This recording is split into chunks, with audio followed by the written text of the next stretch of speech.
Hello and welcome to a new tutorial from Digidesignresort. My name is Monia and today I want to show you how to create such a beautiful digital scrapbooking paper on your own. Yes, this tutorial is more for designers because we are going to create this paper in a program called Affinity Designer, and it's pretty cool because it don't cost you a fortune and you don't have to pay for a monthly subscription. I will leave you a link in the info box, and I'm pretty sure if you want to become a designer, this vector program is just for you.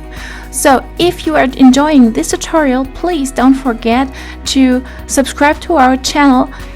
Click the little bell so you're notified whenever I post a new video, and then hit the like button as well. And I would love to hear from you in the comments what you think about this paper and if you like to have more of these. So now let's get started. So first of all, we start by creating a new paper. So click File, New, and then choose what you need. So this is for print. Yeah, you can use it for print, you might just use it online, but better you choose print in this case. And then the document units are in inches. You don't need an artboard because we just need one page for that. And then we choose CMYK for printing purposes. And then you decide if you need a transparent background or not. In this case, for this tutorial, we don't. And scrapbooking paper is usually in 12 by 12. Once that is done, click OK and you have your document.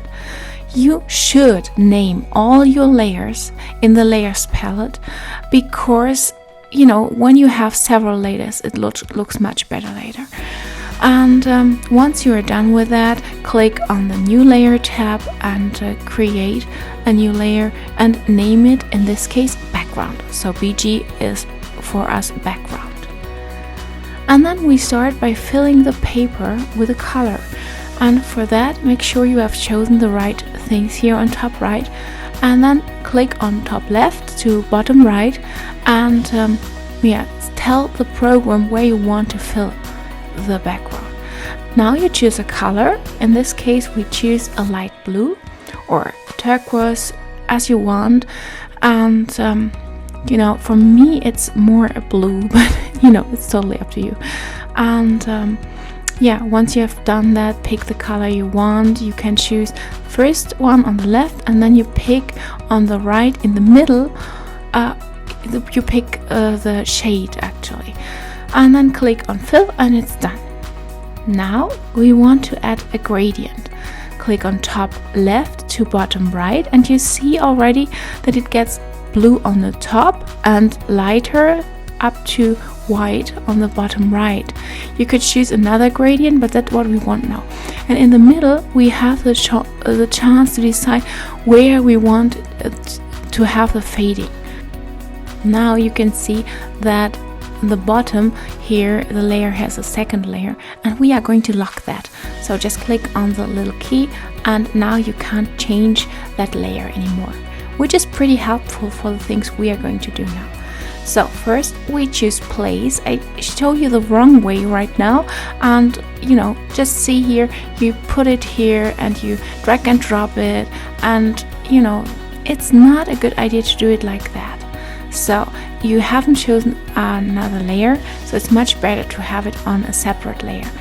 And now I just name it leaves.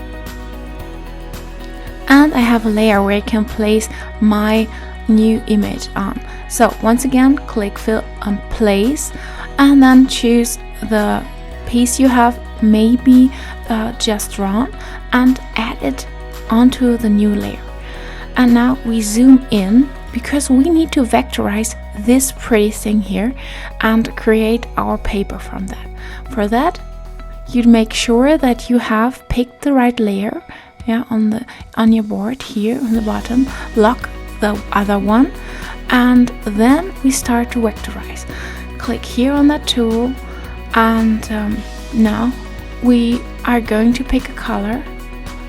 In this case I use black. I change that later, and I pick a width of 1, and then I start on the bottom to the top and start vectorizing it. So that's the first stroke, and you see that is done already. And now we need these strokes with the circle and that is what we choose here. We choose end and say we want a circle at the end. So it's super easy with that program. And now you see what kind of pixel you need. So first we start here, click, and then we click on the very end of the thing, and you see it's too small, so we increase the end here. Just click here on the 100% and increase that, so just the end gets bigger, and you choose it to the size you actually need it. And once you're done with that, you can start with the next one. In this case, you see what happened. You always need to click escape, and then it tells the program that you are creating a new stroke with a new dot. So that's why you always need to click on the escape button, and then you start again.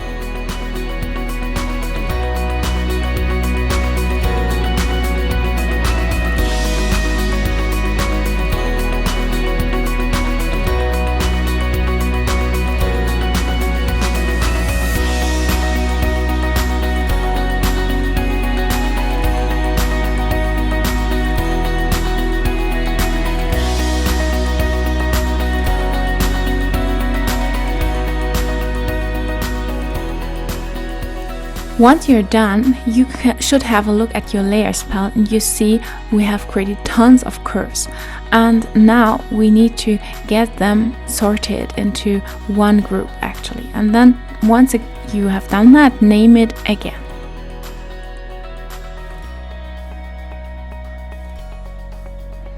So now we actually have to fill it with the right color and place it on the paper and then duplicate it. So first we choose the right color. In this case I want to have it in white, that's why I choose white here. And then I need to have as many of these things as I want, as I need for my paper. So click here and place it somewhere, increase or decrease the size just to your liking. And then for now I changed the color back, as you can see, just to make sure I can see it well when I place the different leaves on the paper. So now with Command J we can duplicate the whole thing as often as we wish. We are going to create a pattern actually, and you see in the layers palette how many different things we have here. With Command G we create a group, and then with Command G we duplicate it. Once again, and you see what is going to happen. The whole paper is now filled with all these leaves, and we have a lot of layers on the right side. So we are going to we need some more, and then we choose the position where we add more of these things actually. And they are cut off on the top and on the right, of course, and they should be, but we first need to see where we are placing another one to make sure we have it sorted right.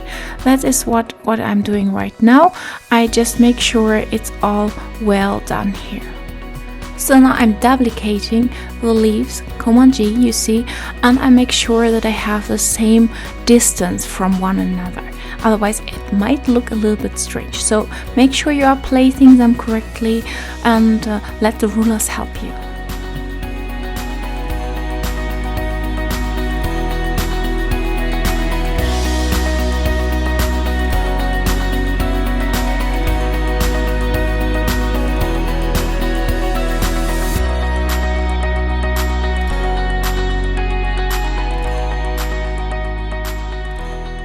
Now I click on the selection tool and choose as many leaves as I want, and then I turn them in another direction. As you can see, I make sure that they do not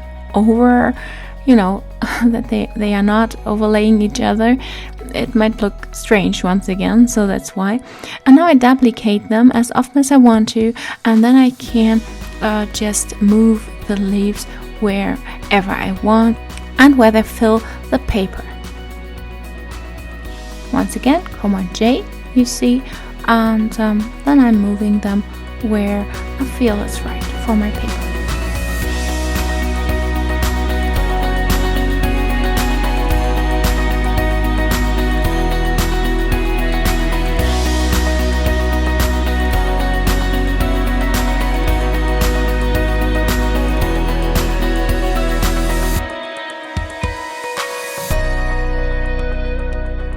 Don't worry, I know it's looking super full right now because I'm having endless leaves here and pressing Command G and so on, but no worries, we are going to get rid of that and make it look much better in just a second.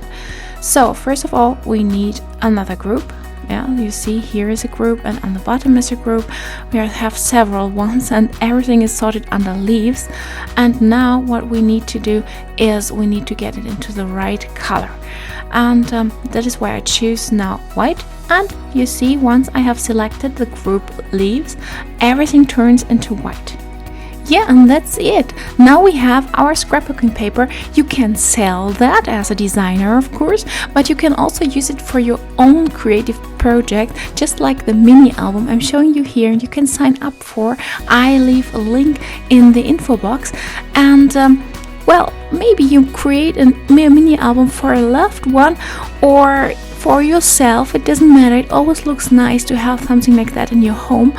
But you know, the paper you've created can be printed and you can use it for endless projects or basically just sell it.